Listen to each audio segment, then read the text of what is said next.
السلام علیکم ناظرین، پروگرام ویژن پر آج آتے ذوالفقار کے ساتھ آپ کی خدمت میں حاضر ہوں۔ لیں جی، نواز شریف کی ڈیل ہو گئی ہے ختم، اپنی آئی پر وہ آ گئے ہیں اور لڑائی ہو گئی ہے شروع، جبکہ عمران خان کو بھی چونا لگانے والی پارٹیاں میدان میں کود پڑی ہیں اور آئندہ عام انتخابات کو سوشل میڈیا کے ذریعے سبوتاج کرنے کے منصوبے کا انکشاف ہوا ہے۔ ان تمام موضوعات پر آپ سے بات کریں گے، مگر اس سے پہلے کہ اپنے پروگرام کو آگے بڑھائیں، آپ سے گزارش ہے کہ اگر ابھی تک آپ نے ہمارا چینل سبسکرائب نہیں کیا تو پلیز کر لیجئے، ساتھ ہی بیل آئیکن بھی دبا دیجئے تاکہ جو ہمارا کوئی نیا پروگرام اپلوڈ ہوتا ہے تو اس کا نوٹیفیکیشن فوری طور پر آپ کو موصول ہو سکے۔ پروگرام کو باقاعدہ آغاز کرتے ہیں جناب اپنے کپتان عمران خان صاحب سے، حال مقیم سینٹرل جیل اڈیالہ راولپنڈی۔ عمران خان صاحب نے بھی بڑی زبردست قسمت پائی ہے جی۔ اب اس کو ہر بندے کے سوچنے کا اپنا ایک انداز ہے، کوئی اس کو خوش قسمتی کہیں گے جی، بڑی قسمت ہے جی کپتان کی، اور کچھ لوگ کہیں گے یار یہ عجیب رکھتے ہیں، اس کو کوئی قسمت کہتے ہیں۔ میں جو بات کرنا چاہ رہا ہوں وہ آپ سمجھ گئے ہوں گے یقیناً کہ عمران خان صاحب نے ساری عمر کام کاج تو کیا کوئی نہیں، اور ان کی اب کافی کوششیں شامل ہیں، جو ساری عمر ان کا کام مفت پری پہ چلتا رہا، کوئی یار دوست چلتے رہے، اور ابھی تک کوئی سامنے کوئی ایسی چیز نہیں آئی کہ عمران خان صاحب کے کسی بزنس سے یا کسی طرح کوئی آمدنی ہو ساری زندگی، سوائے وہ جب تک وہ کرکٹ کھیل رہے تھے ان کی ایک آمدنی تھی، اور اس کے بعد سے کوئی نہیں۔ اور اس دوران بھی ویسے ان کے بڑے قصے مشہور ہیں کہ کس طرح وہ نظر ان کی مبینہ طور پہ دوسروں کی جیب پر ہی رہتی تھی، اور سیاست میں آنے کے بعد تو پھر تو خان صاحب نے مطلب کوئی کسر ہی نہیں چھوڑی۔ آپ جہانگیر خان ترین سے لے کر علیم خان تک جائیں، یا آپ جو سردار تنویر الیاس سے لے کر یا اور پارٹی ٹکٹوں کی فروخت تک جائیں، بے تحاشا معاملات ہیں۔ اور جو ان کے دو مبینہ منصوبہ جات ہیں، شوکت خانم اسپتال اور نمل، غالباً یہ وہ والی نمل یونیورسٹی نہیں جس کو ہم سمجھتے ہیں، یہ کوئی اور ہی ہے، ایک نمل یونیورسٹی انہوں نے ایک بنائی ہوئی ہے۔ دلچسپ بات ہے کہ یہ دونوں پروجیکٹ ان کے پیورلی کمرشل پروجیکٹ ہیں، پیسوں پہ چلتے ہیں، لیکن اس کو وہ جو ہے وہ چیریٹی پوز کر کے لوگوں سے پیسے لے لیتے ہیں، یہ بھی ان کی فنکاری ہے۔ چلے جی، اب معاملہ یہ ہے کہ ساری عمر خان صاحب نے تو یہ کیا، لیکن اب کہتے ہیں وہ تقدیر بندے کو کیسے موڑ پر لے آتی ہے۔ عمران خان صاحب کو تقدیر ایک ایسے موڑ پہ لے آئی ہے کہ خان صاحب خود تو پڑے ہوئے ہیں جیل میں، لیکن باہر ان کو دھڑا دھڑ جو ہے پارٹیاں بیچی جا رہی ہیں۔ کیسے، آپ کو بتاتے ہیں جی۔ ایک تو آج ٹویٹ کی اپنا رضوان رضی صاحب نے، عرف رضی دادا، بڑے سینئر جرنلسٹ ہیں، بڑے کریڈیبل جرنلسٹ ہیں، بڑی اہم خبریں وہ دیتے ہیں۔ آپ یہ دیکھ رہے ہوں گے اسکرین پر، اس وقت ان کی ٹویٹ چل رہی ہوگی۔ اس ٹویٹ میں وہ لکھتے ہیں کہ شیر افضل مروت نے اپنے قائد کے نقش قدم پر چلتے ہوئے کچھ احمقوں سے باجوڑ اور ملحقہ نشستوں کے لیے ٹکٹوں کی بھاری رقم وصول کر لی ہیں، اور اس کی ساری بھاگ دوڑ ٹکٹوں کے اعلان تک محدود ہے۔ نامزدگیوں کے اعلان کے بعد یا تو یہ باہر بھاگ جائے گا یا رقم واپس کرتا ہوا پایا جائے گا۔ اب یہ جو رضی دادا کی ٹویٹ ہے، اس کے جو آخری ہے نا، یا رقم واپس کرتا پایا جائے گا، ویسے مجھے اس پہ کچھ تھوڑا سا شک ہی ہے۔ بہرحال اب شیر افضل مروت صاحب گزشتہ 3-4 دن سے بڑی خبروں میں، اور وہ پہلے تو وڑ گیا سے مشہور ہوئے، اور اس کے بعد پھر انہوں نے اسے کہتے ایک ہل مچا دی، اور جدھر جا رہے ہیں جناب، ادھر کوئی ہنگامہ کیا، ادھر ہنگامہ کیا، کسی سے کوئی چپیڑے مار دی، کسی سے کھا لی، مطلب عجیب سا یہ کام ہے۔ اور پھر جب ان کی اس پرفارمنس کو دیکھتے ہوئے کپتان نے کہا جی واہ واہ، مجھے تو ایسے ہی ٹائیگر چاہیے، تو کپتان نے اس کو بنا دیا سینئر نائب صدر پاکستان تحریک انصاف کا۔ پھر تو کہتے ہیں اللہ دے اور بندہ لے، شیر افضل مروت صاحب کو موقع مل گیا۔ گزشتہ 2 روز سے کبھی وہ پتہ چلتا ہے جی ان کے پیچھے پولیس پڑ گئی ہے، وہ گرفتار کرنے لگے تھے، لیکن ان کے ساتھ بندے تھے اور وہ بھاگ نکلے، اور وہ باجوڑ پہنچ گئے، اور جناب وہ دیر پہنچ گئے، اور فلاں جگہ پہنچ گئے، ملگن پہنچ گئے، وہاں پہ جلسہ کر دیا، تویاں پھیر دی ہر طرف جناب۔ اب یہ ساری کہانیاں کیا ہیں؟ اب ایک تو فیکچوئل سچویشن آپ کو بتاتے جو ہمارے ذرائع سے پتہ ہے جی ہمیں چلی ہے کہ کے پی پولیس نے ان کو قطعاً کبھی بھی گرفتار کرنے کی کوشش نہیں کی۔ یہ سب کچھ جو ہے وہ ایک پوز کرتے ہیں، کہیں جاتے ہیں وہاں سے گاڑیاں بھگاتے ہیں کہ ہمارے پیچھے پولیس پڑ گئی۔ وہ میں نے ایک مووی دیکھی تھی، اس میں امیتابھ بچن صاحب جو ہوتے ہیں وہ ایک گینگ کا حصہ بن جاتے ہیں، اور ہوتے وہ اس گینگ کے اگینسٹ یا پولیس کے آدمی ہوتے ہیں، تو وہ ایک ہنگامہ مچاتے ہیں کہ جی فائرنگ آ گئی، دشمن آ گئے، وہ ایک ایک کرتے اس گینگ کے سارے بندے ختم ہو جاتے ہیں، اور گینگ کے سربراہ کو آخر میں پتہ چلتا ہے کہ پولیس تو آئی نہیں تھی، سارے بندے تو یہ خود مار رہا تھا۔ تو یہ ایک صورتحال ویسے ہی سین مجھے نظر آ رہا ہے کہ وہ شیر افضل مروت صاحب جو ہیں وہ اسی طرح کرتے پھر رہے ہیں۔ اب پارٹی کے اندر تو بہت سارے گروپ بنے ہوئے ہیں نا، وہ اب حامد خان کا علیحدہ گروپ ہے، اب یہ جو شعیب شاہین صاحب ہیں ان کا علیحدہ گروپ ہے، سردار لطیف کھوسہ پارٹی کا ایسا نہیں ہے لیکن ان کا بھی ایک گروپ ہے۔ مطلب یہ بھی ایک عجیب سائنس ہے کہ ایک بندہ پارٹی میں ہے ہی نہیں لیکن اس کا گروپ ہے۔ اچھا، شیر افضل مروت کا علیحدہ گروپ ہے، علیمہ خان کا علیحدہ گروپ ہے, بشرا بی بی کا علیحدہ گروپ ہے. تو اب یہ سارے گروپ کیوں ہیں؟ بنیادی طور پہ سارا کچھ جو ہے وہ ایک جسے کہتے ہیں ایک دوڑ ہے, ہوس کی دوڑ ہے, پیسے کی ہوس کی دوڑ ہے. یہ بنیادی طور پہ سارا کچھ اسی لیے, اس میں تو کوئی شک کی بات نہیں ہے. اور مطلب یہ الزام لوگ لگاتے ہیں اور ابھی تک ان الزامات کا کوئی معقول جواب نہیں آیا کہ جو علیمہ خان کے پاس بے تحاشا دولت اربوں روپے جو کہتے ہیں میں نے سلائی مشینیں چلا کر اکٹھی کی ہے, یہ مبینہ طور پہ عمران خان کے دم قدم سے ہے نا سارا کچھ. اسی طرح بشرا بی بی کے پاس جو دولت ہے وہ بھی اسی چکر میں ہے, انہوں نے شادی بھی عمران خان سے اسی لیے کی تھی. اچھا, اب یہ سارے ہر پارٹی جو نہیں وہ کہتی کہ جی اب خان صاحب تو اندر پہنچ گئے ہیں. اور میں آپ کو فیکچوئل بات بتاؤں, یہ جتنے لوگ ہیں نا, یہ جتنے میں نے لوگوں کے نام لیے, ان سب کو چاہے یہ میڈیا پہ کچھ بھی کہتے ہوں, ان سب کو پتہ ہے عمران خان اب ایسا اندر گیا کہ اس نے باہر نہیں آنا. مستقبل قریب میں تو کم از کم دور دور تک کوئی امکان نہیں ہے. اب ہر بندہ اس چکر میں ہے کہ یار میں جو ہے وہ اپنا کیک کا پیس زیادہ سے زیادہ وصول کر لوں. تو یہ ساری لڑائیاں اس لیے ہیں. اور شیر افضل مروت صاحب کے بارے میں جو رضی دادا نے ٹویٹ کے شروع میں لکھا کہ اپنے قائد کے نقشے قدم پر چلتے ہوئے, تو بنیادی طور پہ تو سارا معاملہ یہی ہے کہ خان صاحب ہمیشہ مطلب انجوائے کرتے رہے دوسروں کی پاکٹ سے. اب خان صاحب کا معاملہ ہے کہ وہ بک رہا ہے, اور ایسی تو آڈیوز بھی آ چکی ہیں. تو یہ ڈکی چھپی بات ہے, جب عمران خان صاحب بیٹھے ہوئے تھے زمان پارک میں باہر, انہوں نے ہزاروں لوگ وہ ڈنڈے پکڑا کے کھڑے کیے ہوئے تھے, اور وہ جو 14 مئی کے الیکشن کا سپریم کورٹ سے اعلان انہوں نے کروا لیا تھا, جس بھی طرح سے کروایا تھا. اس کے بعد ٹکٹ سارے انہوں نے بیچے تھے مبینہ طور پہ. وہ آڈیوز بھی آ چکے ہیں جی, خالی ملاقات کے لیے کروڑ روپیہ وصول کیا کرتے تھے, ٹکٹ کے لیے 5-7 کروڑ روپیہ آگے سے لادا ہوتا تھا. تو وہ جب الیکشن نہیں ہوئے تو وہ پیسے بھی سارے ڈوب گئے. اب کون جا کے عمران خان سے پیسے مانگے کہ ساڑھے پیسے موڑو. پارٹیاں گئی تھیں, جیل تک بھی گئی, اٹک جیل میں بھی گئی پارٹیاں, لیکن وہ بات اب بنی نہیں. پھر ایک پتہ چلا جی ان میں سے پتہ نہیں کتنے پیسے, کروڑ کے 1.25 کروڑ روپیہ کے کتنے, یا کوئی 30 کروڑ کہتا ہے, کوئی 50 کروڑ کہتا ہے, کوئی 1.5 ارب کہتا ہے. اور مجھے صحیح ایگزیکٹ اماؤنٹ نہیں پتا, کیونکہ رپورٹ نہیں ہوئی. رپورٹ ہوتی ہے تو پولیس کے ریکارڈ سے ہم اس کی تصدیق کر لیتے ہیں کہ وہ زمان پارک کے خانے سے وہ بھی چوری ہوئے. تو یہ سارا مال پانی کے چکر ہے جناب. اب یہ ساری پارٹیاں جو ہیں وہ اپنے اپنے معاملات کر رہی ہیں. اسی طرح وہ جو ایک لندن میں بیٹھے ہوئے عادل راجہ صاحب ہیں, جن کا کورٹ مارشل ہوا اور ان کے رینک شینک بھی واپس لے لیے گئے. تو یہ عادل راجہ صاحب جو ہیں آج کل انہوں نے ایک الگ گول مچا رکھا ہے. دھڑا دھڑے انہوں نے جناب ٹویٹیں کرنی شروع کی ہوئی ہیں عمران ریاض خان کے خلاف. اب عادل راجہ کا مسئلہ کیا ہے, عادل راجہ نے بھی ساری عمر عمران خان کے اور یہ پی ٹی آئی کے اس بیانیے کو بیچا ہے, اینٹی پاکستان بیانیے کو بیچا ہے, اینٹی پاکستان آرمی بیانیے کو بیچا ہے, اس کا وہ کھٹا ہوا کھا رہے ہیں. تو اب ان کو یہ ڈر پڑ گیا کہ عمران ریاض تو بیچ میں گڑبڑ نہیں کر گیا. اب عمران ریاض ہم غائب ہو گئے اور آنے کے بعد ایک بڑا لمبا عرصہ ڈرامہ ہو گیا جی, وہ تو بول نہیں سکتے, ان کی زبان کٹی ہوئی. میں نے کل کے پروگرام میں بھی یہ بات کی تھی کہ زبان ایک دفعہ کٹ جائے تو مطلب اس کی بحالی تو ممکن ہی نہیں ہے.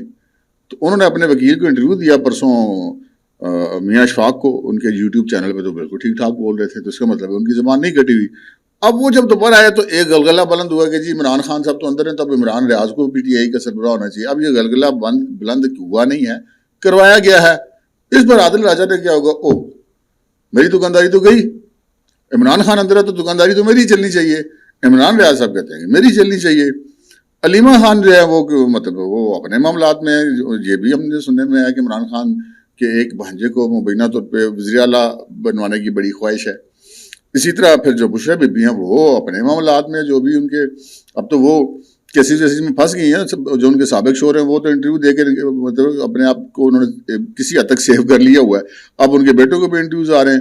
تو اب آپ نے دیکھا ہوگا اس سے پچھلے پروگرام میں ظفر نقوی صاحب نے ہمیں جوائن کیا تھا نیوز ٹو جو میں, تو انہوں نے یہ خبر یہ دی تھی کہ بشرا بی بی بھی کسی وقت بھی پریس کانفرنس کر سکتی ہے, کیونکہ جو کمائی شمائی والا معاملہ تھا وہ تو اب ہو چکی نا جتنی, آپ تو مطلب سیو کرنے والا معاملہ ہے, تو وہ بشرا بی بی بھی کچھ بھی کر سکتی ہیں. تو یہ ساری ایک غدر جو مچا ہوا ہے یہ بنیادی طور پہ سارا مال پانی کا چکر ہے.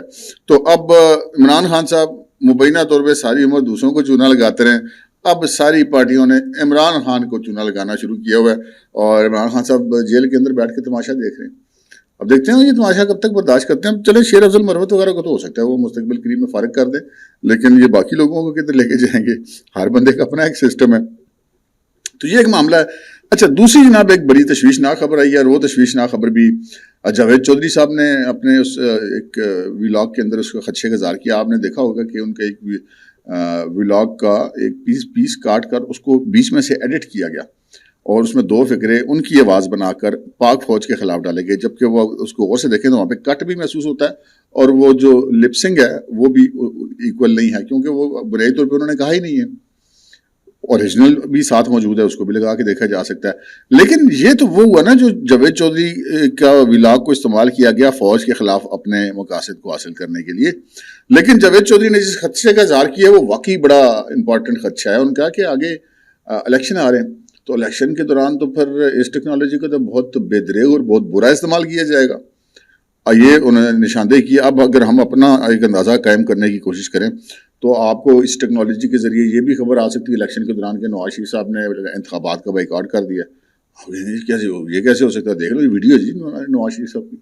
اسی طرح کسی بھی مختلف امیدواروں کے بارے میں الیکشن کے دوران آپ کو سننے کو ملے گا کہ جی اس نے وہ دستبردار ہو گیا الیکشن سے. یہ کیسے ممکن ہے؟ دیکھیے جی ویڈیو آ گئی اس کی. اب وہ ویڈیو غلط ہے, وہ ایڈیٹڈ ہے. ایک جو ہم تو چلے ایک میڈیا سے ہمارا تعلق کہ ہم تو جج کر جاتے ہیں کہ یہ یہاں پہ کٹ لگا ہوا ہے, یہاں پہ ایڈیٹنگ ہے, یہاں پہ لپسنگ ہے. ایک عام آدمی کو کیا پتا ہے؟ تو جب تک سچ سامنے آتا ہے اتنی دیر میں کہتے ہیں جھوٹ پورا شہر گھوم چکا ہوتا ہے, اور سوشل میڈیا کے دور میں تو جھوٹ پورا دنیا گھوم چکا ہوتا ہے. تو یہ ایک بڑا خوفناک منصوبہ مبینہ طور پہ تیار کیا گیا ہے, اور اس سے کیا ہوگا؟ اس سے الیکشن میں بے یقینی ہوگی, ایک کیوس پھیلے گا, امن و امان کا مسئلہ پیدا ہوگا. یہ تو وہ ہے نا جو میں نے آپ کو سیاسی مقاصد بتائے ہیں. اسی ٹیکنالوجی کا استعمال کر کے فساد اور فتنہ بھی پھیلائے جا سکتے ہیں الیکشن کے اندر. تو یہ جناب بڑے خطرناک قسم کے منصوبے ہیں, اور ان منصوبوں کے لیے حکومت کو اور جو ہماری دیگر باقی جو سیاسی جماعتیں ہیں اور الیکشن لڑی ہیں ان سب کو مل کر اس کا کوئی نہ کوئی حل سوچنا ہوگا, کہ اس طرح تو معاملات بڑے خراب ہو جائیں گے. اب یہ جو پارٹیاں ہیں بہتر ہے کہ چاہے وہ مسلم لیگ نون ہے, وہ پیپلز پارٹی ہے, ANP ہے, MQM ہے, جو بھی جماعتیں ہیں ان سب کو چاہیے کہ ایڈوانس میں اس قسم کی ویڈیوز بنا کے رکھیں گے کہ بھائی جی اس طرح کی ویڈیوز آئیں گی تو ان کا یقین نہیں کرنا آپ نے, تو اپنے جو صرف آفیشیل پیج ہے وہی رکھیں. لیکن یہ بھی ایک مسئلہ ہے نا کہ آفیشیل پیجز تک ہر بندہ جا کے چیک نہیں کرتا. وہی بات ہے کہ واٹس ایپ کے ذریعے دیگر سوشل میڈیا ایپس کے ذریعے وہ پتہ نہیں کہاں سے کہاں بات نکل جاتی ہے. تو یہ ایک بہت بڑا خوفناک منصوبہ ہے. اس منصوبے کا سدباب کرنا بہت زیادہ مشکل ہے, لیکن ناممکن بہرحال نہیں ہے. تو یہ وہ کریں گے جی, اس کے بغیر ان کے پاس بھی آپشن کوئی نہیں ہے, کیونکہ الیکشن میں PTI کے پلے تو کچھ نہیں آنا. تو وہ کہیں گے اچھا پھر ہمارے پلے نہیں ہے تو پھر باقی کسی کے پلے بھی کچھ نہ رہے. کوشش تو وہ کریں گے. اچھا اب اگلی خبر کی طرف آتے ہیں کہ جناب بڑی خبریں چل رہی ہیں جی. نواز شریف صاحب نے وہ جو اسٹیٹمنٹ دے دیا کہ جی احتساب تو ہوگا, حساب تو لیا جائے گا. کیوں مجھے نکالا 1993 میں, کیوں نکالا 97 میں, کیوں نکالا 2017 میں؟ اب جناب وہ ایک لوگوں کو پریشانی لگی, یہ کیا ہو گیا, نواز شریف نے کیا کہہ دیا. اچھا نواز شریف صاحب بھی بڑے عجیب معاملہ ہے. پہلے جب وہ نہیں آ رہے تھے پاکستان, وہ آ کیوں نہیں رہا, وہ آندہ کیوں نہیں. اچھا وہ آنے لگے, اعلان کر دیا, وہ کیوں آ رہا ہے, وہ چور ہے ڈاکو ہے, وہ کیوں آ رہا ہے. اس قسم کی باخبریں آنی شروع ہو گئی. اچھا جب وہ آ گئے, آنے تک بھی کہتے رہے کہ جی نہیں آئے گا, دیکھ لینا, نہیں آئے گا, آ گیا. اچھا اب جو ہے کیا کہ جی وہ دیکھو وہاں پہ انہوں نے بات کی تھی اسٹیبلشمنٹ کی, وہ جو پرانی اسٹیبلشمنٹ کے خلاف کارروائی کی, جناب باجوہ, جنرل فیض, ثاقب نثار, آصف سعید کھوسا اور جو بھی دیگر لوگ ہیں. تو وہ جب سے ہیں جی ان بات نہیں, خاموشی, ان کو معاہدہ ہو گیا جی. ہم بار بار کہتے رہیں گے بھائی کوئی معاہدہ شاہدہ نہیں ہے, نہ ہی وہ اپنے اس بیانیے سے پیچھے ہٹیں کہ کیا انہوں نے اپنے بیانیے کی تردید کی. اب خاموشی کو آپ کہیں گے جی اب وہ, میں پہلے بھی کئی دفعہ کرتی ہوں, وہ ریکارڈ کی طرح روز بجتا رہے, بس ٹھیک ہے اس نے ایک بار بات کی, جب دوسری دفعہ ضرورت پڑے گی تو بات کر دے گا. اور وہی ہوا کہ اب وہ اپنی پارلیمانی پارٹی کے ٹکٹوں کے اس امیدواروں کے انٹرویوز والے اجلاسوں سے صدارت کرتے ہیں, وہاں پر وہ بات کر دیتے ہیں کہ جی میں تو اپنی چیز پہ قائم ہے, بلکہ وہ تو پچھلی اسٹیبلشمنٹ نہیں, وہ سن 93 تک جا رہے ہیں. اب یہاں سے پھر جو ہے وہ یار لوگ یہ اندازے لگاتے ہیں کہ بھائی جی اے نواز شریف بگڑ گئی ہے. جہاں معاہدہ انہیں کیتا سی نا کہ میں جاواں گا تے بولاں گا نہیں, یعنی کہ میں جاؤں گا اور اسٹیبلشمنٹ کے خلاف بات نہیں کروں گا, ایسا ان کو سمجھایا گیا تھا. بڑی بڑی کہانیاں لوگوں نے بتائی کہ شہباز شریف نے جا کر یہ کہہ دیا, فلاں نے یہ جا کر کہہ دیا. اور بھائی جی جو بہت زیادہ سائڈیں لیتا تھا نا, وہ دھمکیاں دیتا تھا شاہد خاقان عباسی, اس کو مکھن سے میں سے بال کی طرح نکال کر باہر پھینک دیے. تو اگر اس نے یہ جو معاہدے کرنے ہوتے اس قسم کے خاموش رہنے کے, تو پھر شاید خاقان عباسی کو نکالنے کی کیا ضرورت تھی, پھر چودھری نثار کو نکالنے کی کیا ضرورت تھی, کوئی ضرورت نہیں تھی. بڑے معاملات اچھے چلتے رہتے. تو نواز شریف کے بارے میں میری تو ہمیشہ سے یہ رائے رہی ہے کہ وہ ایک ویژن والا بندہ ہے, وہ جو اپنے ذہن میں سوچ لیتا ہے اس کے مطابق چلتا ہے. وہ دوسروں کو کہے نا کہ کوئی کسی کے کہنے پہ یا کسی سوشل پریشر میں یا سوشل میڈیا کے پریشر میں یا ایک پارٹی کے پریشر میں یا اسٹیبلشمنٹ کے پریشر میں یا سیاستدانوں کے پریشر میں یا اپوزیشن کے پریشر میں, وہ اس لیول سے وہ آگے جا چکا ہوا بندہ. اچھا اب یہ ڈیل اگر ختم نہیں ہوئی تو پھر نواز شریف نے ایسی باتیں کیوں شروع کر دی ہیں. اس سے پچھلا جو پروگرام تھا اس میں میری اور ظفر نقوی صاحب کی بات ہو رہی تھی, تو اس میں جناب صورتحال یہ ہے کہ یہ ایسا کوئی معاملہ نہیں ہے کہ ان کی کوئی ڈیل ختم ہو گئی ہے. پہلی بات یہ کہ ان کی ڈیل سوائے اس کے کوئی نہیں ہے کہ جی فیئر اینڈ فری الیکشن دیا جائے اور جو 2017 میں میرے ساتھ جو سلوک کیا گیا تھا وہ اقدامات ریورس کیے جائیں. انہوں نے کہا بھی کہ ہر چیز جو ہے اس کا ازالہ ممکن نہیں ہے لیکن چلیں جو ہو سکتا ہے وہ تو کیا جائے. اب جناب ذرا گا یہ کہنا ہے کہ یہ جو بات کر رہے ہیں نا نواز شریف صاحب کی یہ 97 93 2017 یہ جو کچھ بھی ہوا 2018 کے الیکشن میں اس کے بعد تو یہ تو پھر نواز شریف ان کے خلاف آ کے کارروائی کریں گے. میرا نہیں خیال کہ نواز شریف صاحب آ کے کارروائی کریں گے. اور جو ایک چیز جس پہ میرا اور ظفر نقوی صاحب کا اتفاق ہوا تھا پچھلے پروگرام میں وہ اسی بات پہ ہوئی تھی کہ نواز شریف صاحب یہ چاہتے ہیں کہ یہ کم از کم کارروائی نہ ہو, کم از کم یہ ایک جو چیز فکس تو ہو, پتہ تو چلے کس نے غلط کام کیا, یہ طے تو کر دیا جائے کسی نہ کسی لیول پہ, نیشنل لیول پہ کہ جناب یہ ججز تھے, یہ سابق جرنیل تھے, اس اسٹیبلشمنٹ تھی, انہوں نے جناب یہ کام غلط کیا تھا. اب وہ غلطی جو ہے وہ ایک زبانی یا میرے آپ کے لیول پہ طے ہو جانا ایک الگ بات ہے, سرکاری لیول پہ طے ہو جانا یہ ایک الگ بات ہے. تو نواز شریف صاحب یہ چاہتے ہیں اور اس حوالے سے جو ہے وہ کسی کو کوئی اعتراض نہیں, کسی انڈر دی انورٹیڈ کوما وہ جو کہتے ہیں نا انہوں کو اعتراض نہیں ہے. ان کو کیا بھائی, انہوں نے تو کچھ نہیں کیا, انہوں نے تو کوئی غلط کام کیا ہی نہیں کہ ان کو کوئی ٹینشن ہو. تو ٹھیک ہے جنہوں نے کیے ہیں ان کے اگر کوئی رسپانسبلٹی فکس ہوتی ہے کسی پر تو کسی کو ان کو کیا اعتراض ہو سکتا ہے, کسی کو کوئی اعتراض نہیں ہے. کوئی نواز شریف کی نہ کوئی ڈیل تھی نہ نواز شریف کی کوئی ڈیل ٹوٹی ہے. الیکشن آگے آ رہے ہیں, رہے گا نام اللہ کا. اب تک کے لیے اتنا ہی, اجازت دیجیے, اللہ حافظ.